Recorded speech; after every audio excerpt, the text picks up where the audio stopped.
X-Pac 12360. Featuring weekly news, insider commentary, and interviews with superstars, past and present from the world of pro wrestling. A new day is dawning for DX.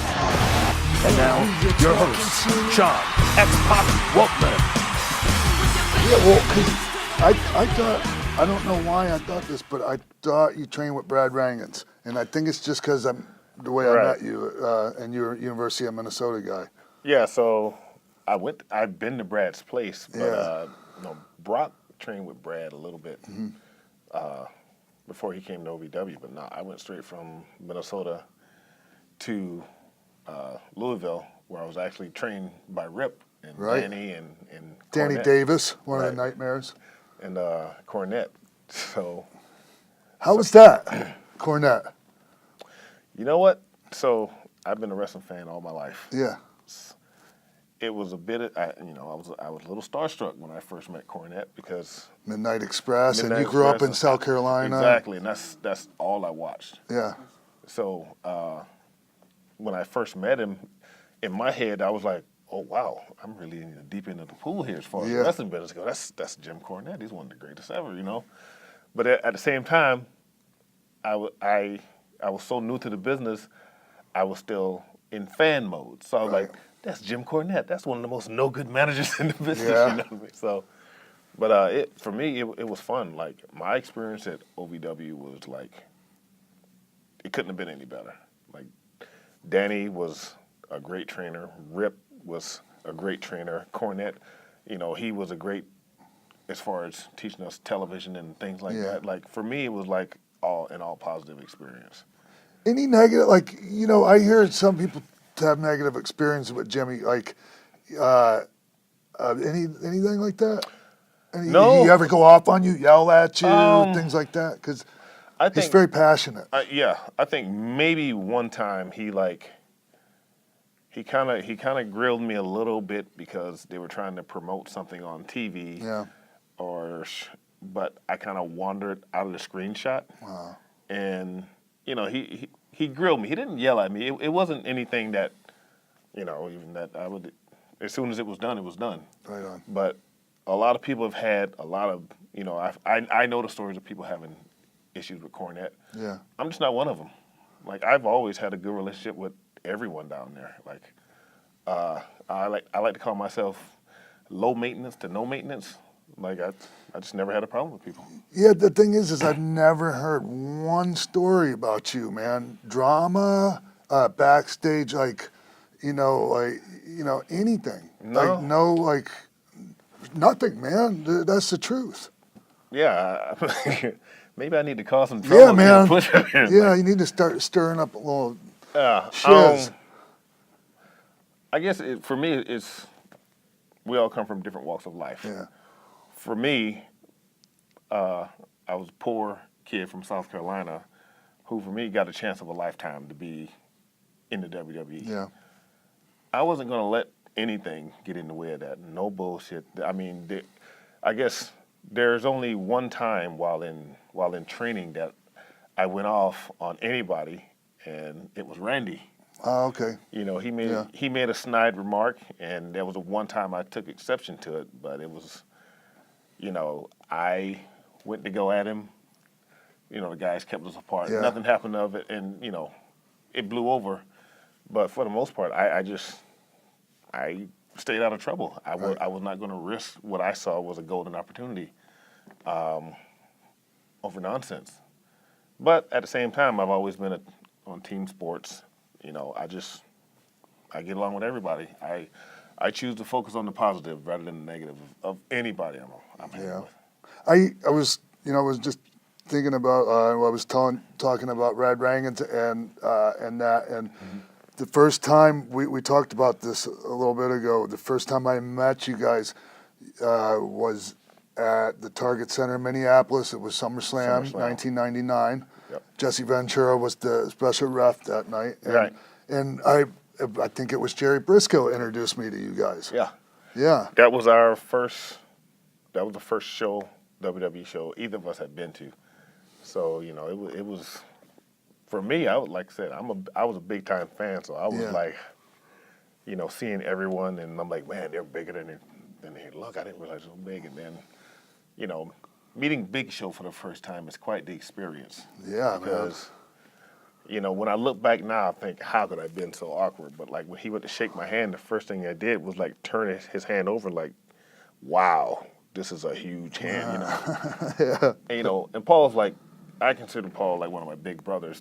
Now we became really good friends. But just thinking back to that time, I was a fan. I was a fan who had an all access pass to everybody. So it was a lot of fun. Yeah. And the other thing that I was mentioning to you is Jerry Briscoe actually told me that you were the better of the two, you and Brock. Jerry likes to stir stuff up. He stirred that thing up with Brock and Kurt on the airplane too. Oh yeah, on that plane ride from hell. Yeah, that doesn't sound anything like Jerry Briscoe. He wouldn't do that. No, like real quick, Brock came to Jerry and was like, "Hey, Kurt's doing this and that to me. What should I do about it?" He was like, you don't take that shit." Stirred it up. Next thing you know, they're taking each other. He's taking them down. Right. Anyways, but yeah. What's funny is most people don't realize that, one, I was a collegiate heavyweight wrestler, same weight class as Brock. Yeah. What else they don't realize is that when Brock came to Minnesota, he was replacing me on the team, but I was still there as a coach. So how'd you feel about that? It was, to me, it was what I did. Like no jealousy or any kind of no, because like I was done. Like Okay. my wrestling eligibility was done. I'd done my 4 years. Okay. So he was, just replacing me on the team. So there wasn't a bit of jealousy. It was like I was actually happy. Like, wow, look what we got now. Yeah. And I had to wrestle him every day. But again, that wasn't a problem. I had been wrestling heavyweights since I was in the 10th grade. Of course, I never wrestled anyone with the explosiveness of Brock. Yeah. That to me was his biggest gift. He wasn't a technical marvel. He didn't have to be. He was explosive. He was strong, but he was also like extremely hard worker, and was always willing to learn. And there was no quitting the guy, as we all know. Right. So for 3 hours a day, every day for over a year and a half, me and Brock would be going at it. And like I said earlier, sometimes Brock would beat me, sometimes I would beat him, and sometimes we would stalemate for 3 hours. But not all things being equal, though. You're 40, 50 pounds lighter than he is. Well, I was okay. Like Right. I didn't do too bad. I took third NCAAs, my senior year as a heavyweight. So Damn. Did you ever think about trying to drop weight and go, No. When I first started wrestling, I had to be coaxed into it. Yeah. And I think in high school at the time, the next lowest weight was 189. Yeah, that's a lot of weight to drop, man. But at the time I was in high school, I weighed 204. Okay. And they're like, well, 189, you got to drop, 15 pounds or so. I'm like, what? You mean I can't eat? No, you can't eat. I'm out. And I'm guessing you were really lean already. Oh, yeah. Yeah. Oh, yeah. So that's just crazy and totally unhealthy. Yeah. My coach, his name was Riley Jackson at the time. We had just done a tournament, and I wrestled heavyweight at the tournament, but he still wanted me to go to 89. So him and the assistant coach, Dave Wilson, was sitting next to him, and he was sitting there looking at me, and he was like, I'm like, what are you looking at, coach? He's like, I'm trying to figure out where I can trim 10 to 15 pounds off of him. And the assistant coach was like, well, I think you should just leave him where he at. He just did his first tournament as a heavyweight and came in second. So he was kind of like, yeah, maybe you're right. So they left me at heavyweight. And that was my first year wrestling, and I think I lost 9 matches my first year wrestling, and that was in the 10th grade. Yeah. Junior and senior year, I won state. So when I left high school, my record was 73-10. So it was like, Nice. they're like, yeah, I think we made the right decision. So you were never thinking about going to the Olympics ever? I was. Were you? Okay. I'd actually gone to the Olympic Training Center and trained with some of the guys there. They were trying to get me to do Greco. I was wondering, I was going to say, are you a freestyle or Greco guy? Which one would you prefer? I'm a freestyle guy. Okay. But they were trying to get me into Greco. I really wasn't feeling it. But, I figured I'd go and train and, I got to work with Rulon Gardner and Matt Gaffari. Oh wow, Matt Yeah. Gaffari. Yeah, Matt Gaffari was funny because I guess Rulon was like second, Yeah. behind Gaffari, so he wouldn't work with him, but he worked with me because I was a new kid, a smaller kid that he was like, I was no threat to him. Sure. But then like when he was down and he could just lay there, but I actually lifted him, which kind of made him go, okay, I'm not gonna work with him anymore. Yeah. But yeah, I was training for it, but my heart really wasn't in it. And I had always wanted to be in WWE. Matter of fact, Jerry Robinson, when I first got to Minnesota, You're coach in University of Minnesota, Right. friends of Jerry Briscoe. Yeah, he actually asked me when I came in, he's like, well, what do you want to do when you're done with with college? I'm like, well, I'd like to try pro wrestling. He's like, okay. Well, I know some people in there. We'll, if you get through this, we'll work on that. Yeah. And I was like, okay, cool, but didn't really know the connection. I hadn't done my own homework in history, so I didn't know that Jay knew Briscoe. Yeah. I had no idea about this, because I was just a kid from South Carolina, and everything was new to me. So when I got the call, I was a little like, oh, okay, he was legit. Yeah. Did you start amateur wrestling because you wanted to be a pro wrestler? Absolutely. Yeah. The first time I went so first of all, like I said, I had to be coaxed into it. Yeah. The wrestling coach was also a football. He was a linebacker coach. So he tried to get me to come out my first year, and I never came. So my second year, my sophomore year of high school, I got moved up to the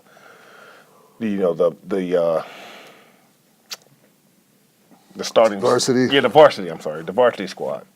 So now he had access to me. So around wrestling season, he was like, hey Shelton, after football practice, because the seasons overlap. He's like, hey Shelton, you need a ride home? I'm like, no, not really. No, come on, I'll get you a ride home. So we get in the car, and he doesn't drive me home.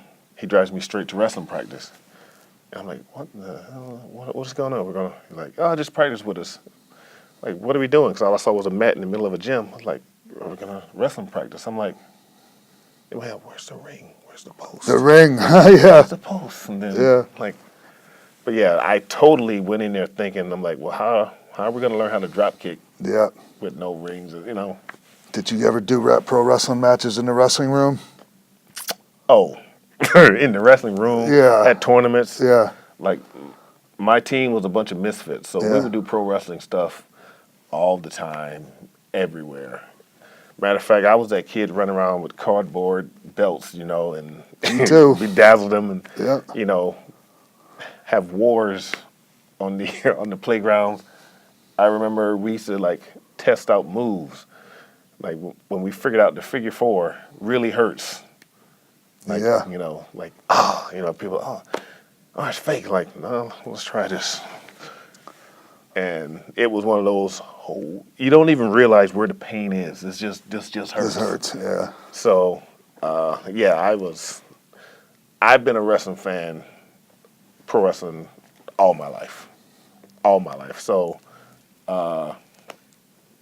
definitely had a few matches. I'm imagining that in my head right now. Even in college. You know how many college rooms I've destroyed doing wrestling moves to my teammates? Coach get hot at you thinking you get hurt? Oh, nah. No. Never.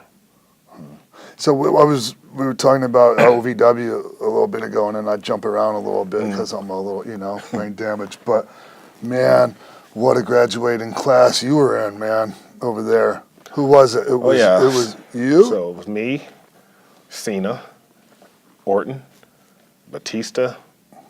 Think about this. That's just the guys that are still here. Yeah. Some of the women, Victoria, Nydia, Jazz, Big Show, and Mark Henry were down there for a while. Rob Conway, Eugene.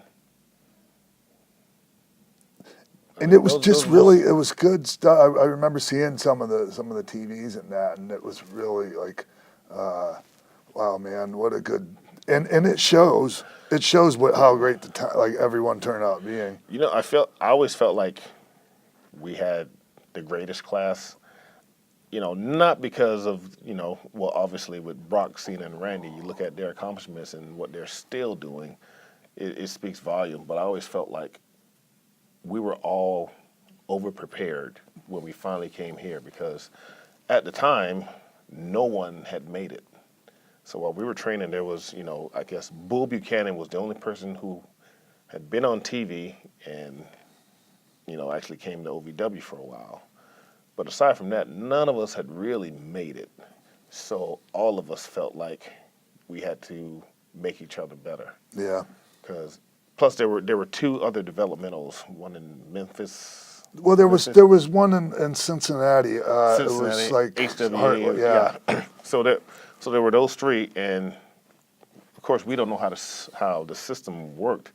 So we figured, okay, we all got to be good so that if they pluck someone out of here, they'll say, oh, he's really good. So we're going to look back to that well. So we want them to keep coming back to that well. So we all, like, everybody was like really good friends. Everybody showed up on time. Everyone stayed, you know, came early, stayed late. No one was in a rush. And like everybody was supportive of each other instead of like trying to, you know, hold somebody down. Yeah, not to knock like NXT or anything like that because I really don't know how it works down there. But for a while, it seemed like guys were just coming in really quick and going right out. Coming in really quick and going right. So it almost felt like a lot of new talent were just, oh, it's my turn, so let's go. But they weren't helping each other. It's like, I'm just here, I'm going to get good, then I'm going to go. Like, we were like, no, before you go, you got to be good. Yeah. You know? And with certain people, we just knew. You know, other guys, like, you know, for a while, I wasn't sure Randy was going to even, I thought would get fired because Randy, he was funny. Sure, yeah. Batista got hurt a few times. I'm like, man, he's really fragile. So we weren't, you know, I wasn't on board with them at first, you know, but obviously they made it and, you know, my opinion changed, especially with Randy, because I don't do a lot of drop kicks because Randy used to do the most beautiful drop kick, and it was so good. I'm like, I'm not going to do them because I can't do it that good, and I'm supposed to be the athlete. I was just going to say, man, if you're saying that, then Randy must have a sweet-ass drop kick. Oh, man, it was beautiful. Like, I mean, pinpoint perfect, and like I said, I stopped doing them because I couldn't do them as pretty as Randy. Yeah. So we were there for a while. Cena actually came in maybe a year after me. And he's one of those guys, like, you knew immediately, not by his wrestling. Yeah. But as soon as he started talking, it was like, wow. Like, you know, we think of what a great talker he is today, like, at this point, legendary status as far as his ability to talk and motivate and win over a crowd. He could do that from the day I met him. Yeah. And they saw that in him. Whether he understands that or not, like, trust me, because I was here and I was dialed into everything. Mm-hmm. Trust me. They saw it and he was they went, that's the guy right there. Yeah.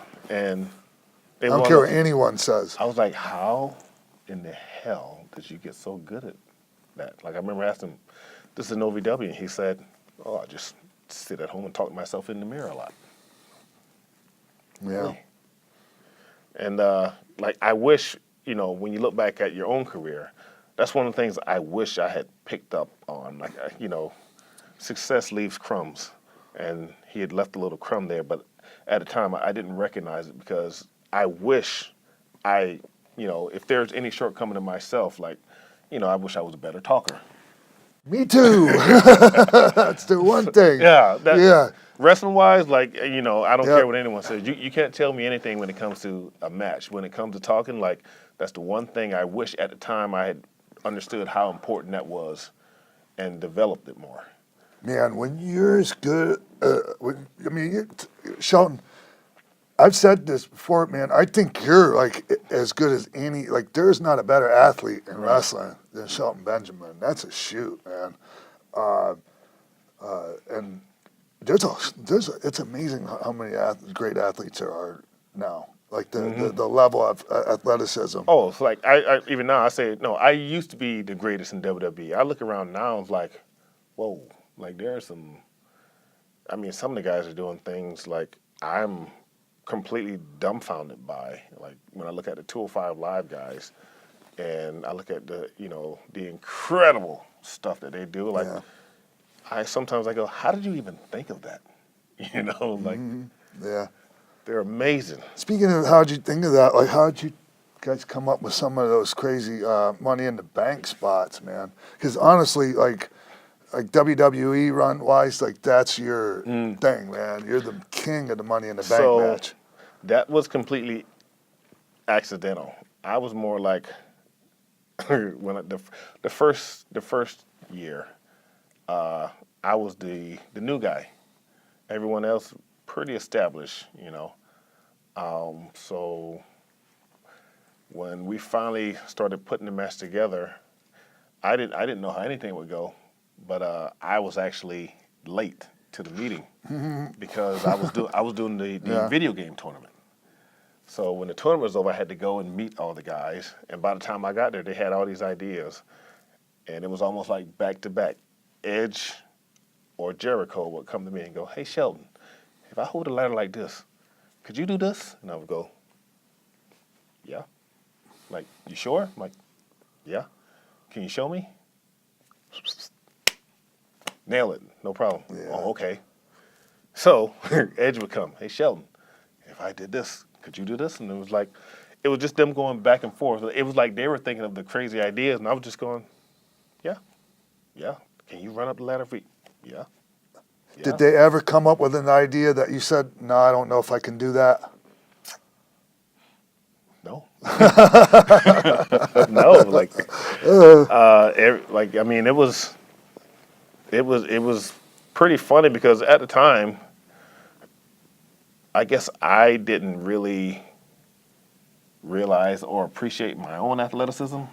So when they were asking me to do this stuff, in my head, I'm going, this is the kind of stuff I did when I was a kid. My mom would whip me for it. You know what I mean? Like running up ladders and jumping over this and flipping over that. Like, I've been grounded so many times for doing that kind of stuff as a kid. So when they're asking me to do it, I'm like, yeah.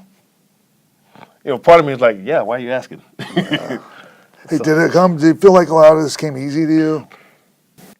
Obviously you put in the work. There's no doubt about it. But man, some people pick up on things and it just, people have the aptitude and some people don't. I definitely feel like the physical stuff. If you showed it to me one time, I got it. Like in one of their early classes in OVW, Danny basically said, "Okay, want to see you guys climb to the top rope as quick as you can." I just went one bound, top rope. He's like, "Okay, you're done." So from a physical aspect, yes, it was extremely easy, probably too easy, and even in some matches, I think where people expected me to be nervous, I wasn't because I'm like, this is what I trained for, Really? So. You never got the big match butterflies before the WrestleMania stuff? No. Wow, man. Like because in my head, I know I can do this. Yeah. Like this isn't something I question. The match with Hunter, that kind of really put me on the map as a singles performer. I was excited, but I wasn't like nervous because in my head I'm like, I've always felt like, just like I'm sure any young, talented guy who watches me will go, "Oh, I can hang with him." That was my attitude. I can hang with anyone you put me in front of. Yeah. So I wasn't nervous, and I think that might have rubbed people the wrong way in some cases because even the match with Sean, with the Gold Rush match, which another one of my great matches, like I wasn't nervous. I'm like, man, I've been waiting for this. I'm waiting for a time for you to put me in the ring with these guys and show what I could do, show I can hang with. I always wanted to show I could hang with the best because I understood I wasn't a natural talker. Yeah. So I had to show my talent by showing my talent, And when I had an opportunity with, quote, top guy, I was going to rise to that occasion every time. Did you notice a big difference between like when you worked with Sean, Hunter, or as opposed to, like just some of the other guys on the card? This is going to surprise you. What I noticed when I worked with Sean and Hunter and Taker and Jericho and Edge and Ray, all these top guys, the one thing I noticed, it was always easier. Yeah. Every time. Easier. And, yeah, it's always easier whenever they care about the people you're in there with. Yeah.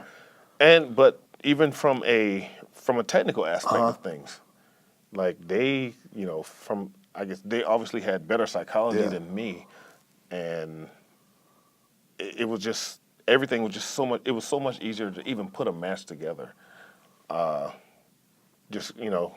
And for the most part, I just kind of went, I tweak here and there, like, I don't feel comfortable doing this. Maybe I could do that. But for the most part, they were captains of the ship, but it was so easy to take that ride with them. Like, Hunter. Anytime I wrestle Hunter, I was like, oh, easy night. Yes, it's Hunter, and again, that goes back to where I said, people assume that I should be way more nervous than I am. Like, no, I'm not nervous. I'm like, this is what excited, I want. right? Yeah. It's okay. It's not against the rules to not be nervous. Right. It's just most people are. The only time that I can remember being nervous, 2 times. The first time I wrestled Flair at a pay-per-view, because I come out first, and this is for the first time ever. Ric Flair, this is the man who, in my opinion, has always been the man. That's right. Ric Flair has always been my world champion. Yeah. So when I finally see him coming down the ring for the first time, like, there's a moment where I'm just like, that kid's standing. Wrestling Nature Boy Ric Flair. Exactly. Yeah, Exactly. I've been there. I know what's up. When he's coming down, you're watching the whole thing, and then you snap out of it and have the match. The second time that ever happened was years later. It was the first time I had a singles match with Taker. Oh, okay. And that's when there was a huge shot of adrenaline when I go to the ring and I hear gong, and I was like, because I would always go out into the arena. I would sneak into the arena for Taker's interests. If I was on the show, I was going to be in the arena for Taker's interests and go back. But this time I'm in the ring waiting for Taker to come. And and the Taker that comes through the curtain, that's a different Taker than we're sitting there talking in the dressing room, man. Oh, yeah. Right? Oh, definitely. Yeah. Definitely. Like I said, that little kid, when that gong hit, that little kid was in the ring watching. And it wasn't until Taker had came to the ring, stepped in, and just when he takes his hat off and the lights go up, that's when I kind of snapped out of it, like, oh, okay, you got to wrestle now. Come on. Little kid got out of the ring, time to work. He's great, man. He was the best. Yeah. He's one of the guys that you come into the business with a certain level of respect for individuals. Taker is the one individual, I think, from a professional and personal opinion, like, my respect for him, there's no one higher. Yeah. Like, you have this amount coming in, and then once you get to know him and meet him and see how he really is, it's double. Yes. Yeah. And, I had the same experience with Hunter. With Hunter for different reasons, but part of it's because Hunter is a huge part, of how my name got out there, and it just is such a man. When I hear the term ring general, that's what pops into my head is Triple H. Oh yeah. Yeah. So there's a whole list of guys like I have, anyone in our business I have respect for. Anyone who's found great success in our business I have success for, and again from a totally different angle. People who have been in our business for a long time who haven't had the same successes as a Taker or a Hunter. Like, I have even more respect for those guys because it takes a lot to always be the giver. You know, my job. You know, there's a lot of guys whose my job is to build stars, not to be a star. It's to build stars. So you know, you gain a respect for people that you, like I said, you already respect them, but you didn't. You get a new perspective, especially you know, because I've been in that role where it's like, no, I'm helping guys. You know, so when you're in there, you know, a lot of people say, "Oh, I love the business." To me, I would say it's real easy to love the business when the business is got the rockets. Yeah, man. It's an even bigger love for the business when you're getting the crumbs, but you're still saying, no, I'm going to stay in it. Yeah. You know what I mean? Like that's like not to do this whole hey back in my day thing, but when I started for this company, it got so bad, man, that I don't think they give draws anymore here, but we would get a $300 draw. No, 200. And man, if we didn't get our draw sometime, Shelton, man, we wouldn't get any money on our paycheck. Wow. Yeah, like on a Florida run or certain Canadian runs. That's it was love buttermilk, man. Yeah, that's love for the bologna business. blowouts. Yeah, but you're on TV. Yeah, but I'm poor. I made no money. I'm driving a hoopty. Fans, did you win tonight? No. Yeah. Hey, so you left working here like for a while, man, and I saw you. I think I saw you pop up in Noah. Yeah. So when I left WWE, I did a year of just floating, freedom, just doing whatever I wanted, and then I started working with Ring of Honor. So I worked with them for 2 years. Oh, that's right. You and Charlie. Yeah, world's greatest tag team reformed in Ring of Honor, and you know, again, that was a great experience. And the funny thing is, when I came back, I didn't think I'd know many guys, but I'm like, wait a minute, I know you guys. I've shared locker rooms, you know. So I do. It wasn't as alien of a locker room as I thought. So I worked with Ring of Honor for 2 years, and then while working with them, I started going over to Japan. And then I ended up leaving Ring of Honor to make Japan my hub. So I just got to bring something up with Ring of Honor, though. To the Teddy Hart thing, man. Come on, the match where Teddy comes out, like. I wasn't there when Teddy was there. No, it wasn't at you and Charlie. Yes. And Charlie was slapping the shit out of him. That wasn't Ring of Honor. That was like an indie promotion that Charlie and his brother started with. And Teddy. That was crazy, man. That was crazy. But his thing, I was working the whole time, and apparently so was Teddy. Oh, because Kurt Angle was there too. Kurt wanted to kill him. Yeah, that's what it was. But because I was slapping him. Like he would shove me and I'd slap him. He's with me, slap him. Shove me, slap him again. Then he jumps out of the ring, like comes outside, you know. And like the whole time, I was working. Yeah. Kurt, on the other hand, is he really? Like Kurt wanted to kill him, and I remember Chris Hero was part of that too. So that was, for me, that was all work. And while this is all happening, I'm like, are people? What's going on here? Like, it was so crazy to watch that show. Oh, but it was funny. Yeah. To me, it was funny because we went in the back and it was like me and Teddy were cool, but everyone else like whatever. Like, yeah, it was. But you were talking about going to Japan. Yeah, I started going to Japan with and I started off tagging with MVP in Japan, and then did a little singles. So I did that for 2 years, and then Noah started loaning me out. I'm sorry, New Japan loaned me and the faction I had joined, Suzuki Gun, to. Oh, Noah. You were part of Suzuki Gun, yeah. So the whole crew went to Noah, and we were there for 2 years, and that's when I got called back home. Yeah. But and then like, so when they called you and you went into physical, you found out you had like some issues with your shoulder. I had a torn rotator.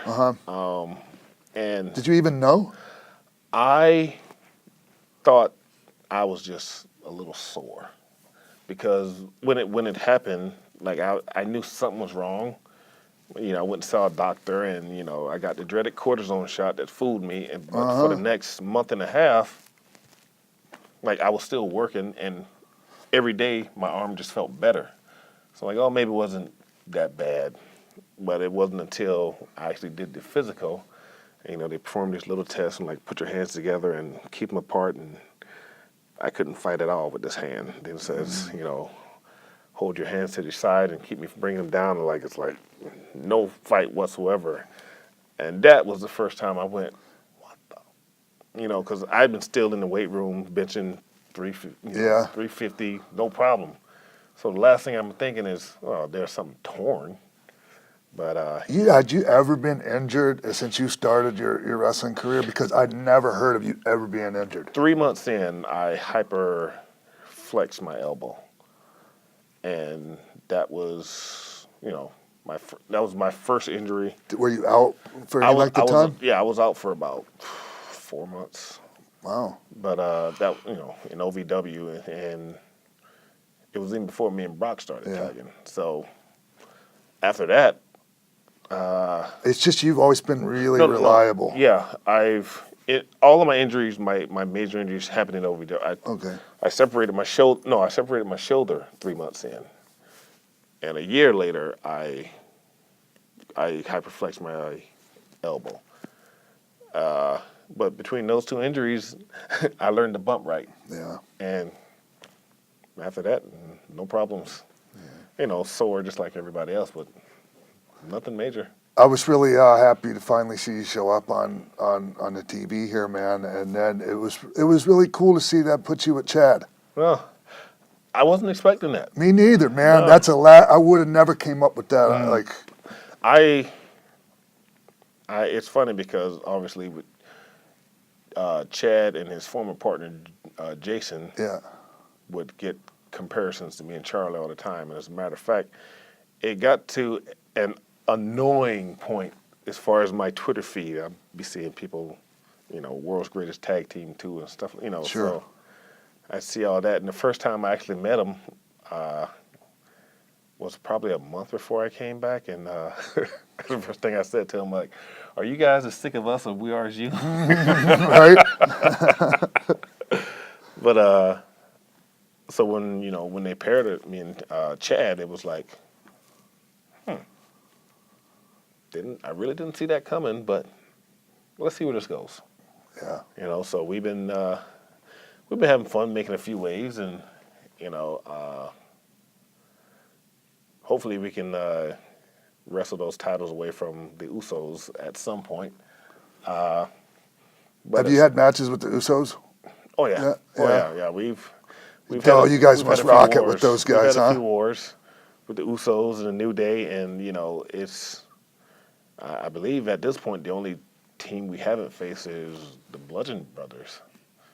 We're in no rush to do that. They're really good though. They're really good, but they're really big and they hit really hard.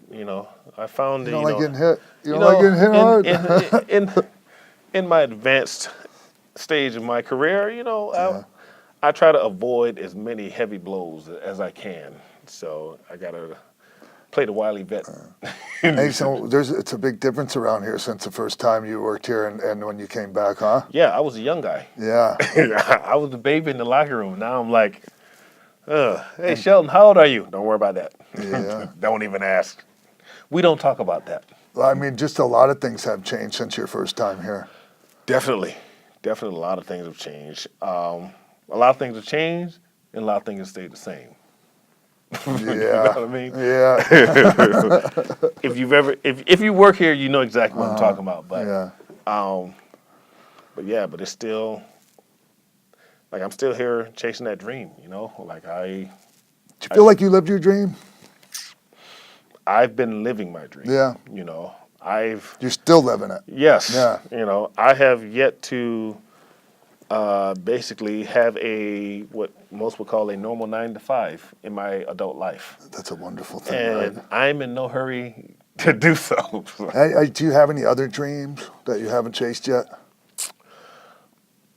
Honestly, not really. Like I've been small things. There are small things I like to do. I like to, do voiceovers for a cartoon. I like to, do a movie. Not maybe a starring role, just have a significant role, not just because I was actually in a movie. Which one? It starred Billy Crystal and Robin Williams. It was called Father's Day. Yeah. Yeah, if you watch the airport scene, as they're passing by, there's a blurry, really jacked up black guy just standing, leaning. That was 18-year-old me. Nice. And how long did it take to shoot that scene? All day, right? Isn't that crazy? All day, and I got $75, but I was a poor college student. That $75 must have felt like $1,000. Yeah, and you're in a movie. Yeah, I'm in a movie with Billy Crystal and Robin Williams. Oh yeah, that was the cool part about it because again, this is stuff from where I'm from. Yeah. This is stuff this is TV stuff.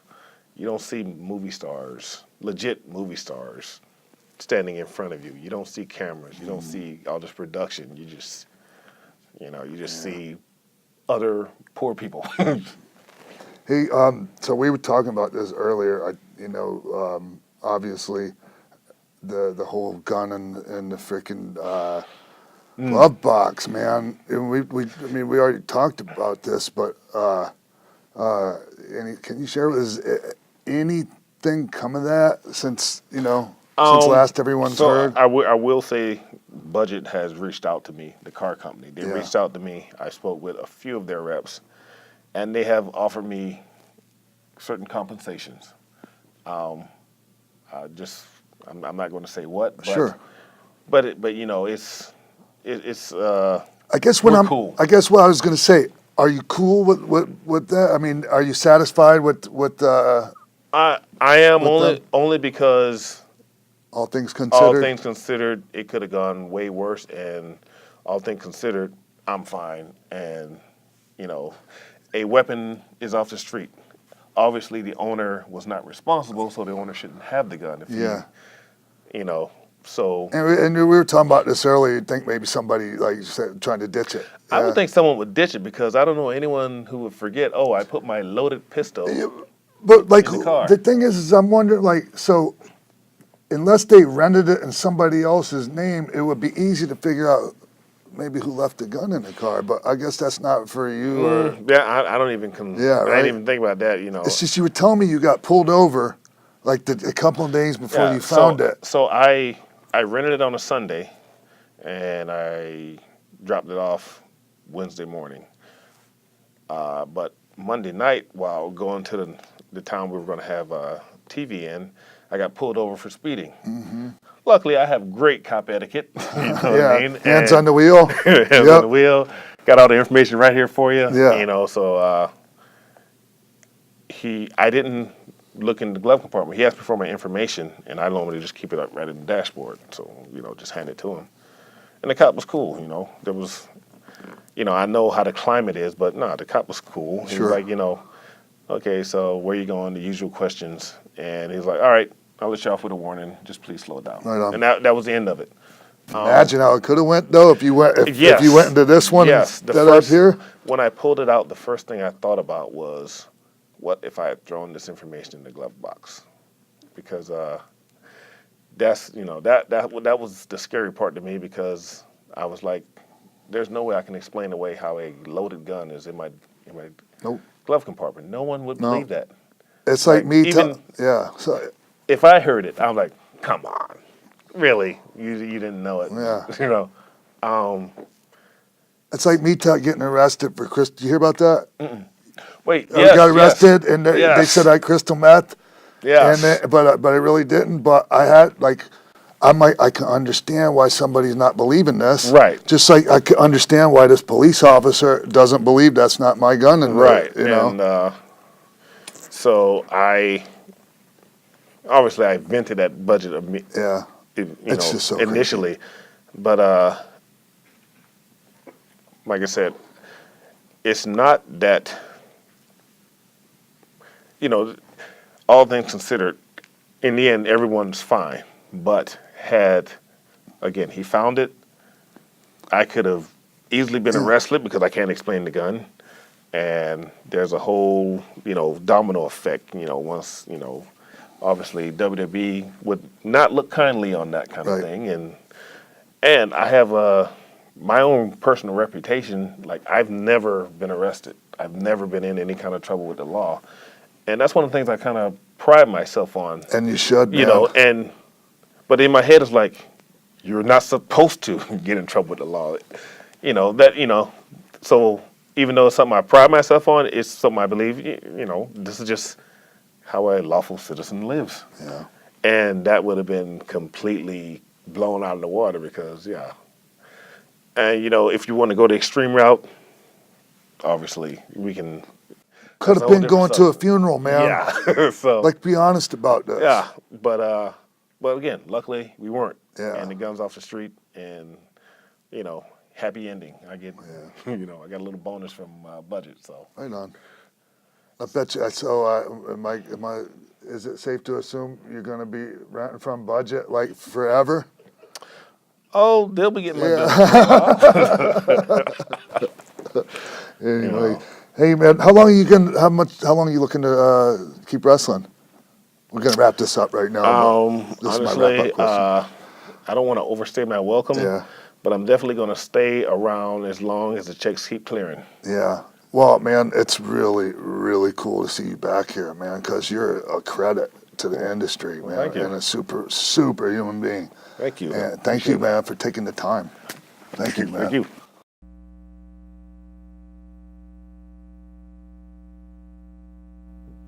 Want to thank Shelton Benjamin for taking the time out of his evening last night to do that interview with us. It was I really enjoyed it. I didn't, Jimbo. You had to tell me that it was really good. Oh, else I wouldn't. so good. It was just a conversation. Well, to me. it was crazy because we're standing there and we're Yeah. like, "Wow, this is great.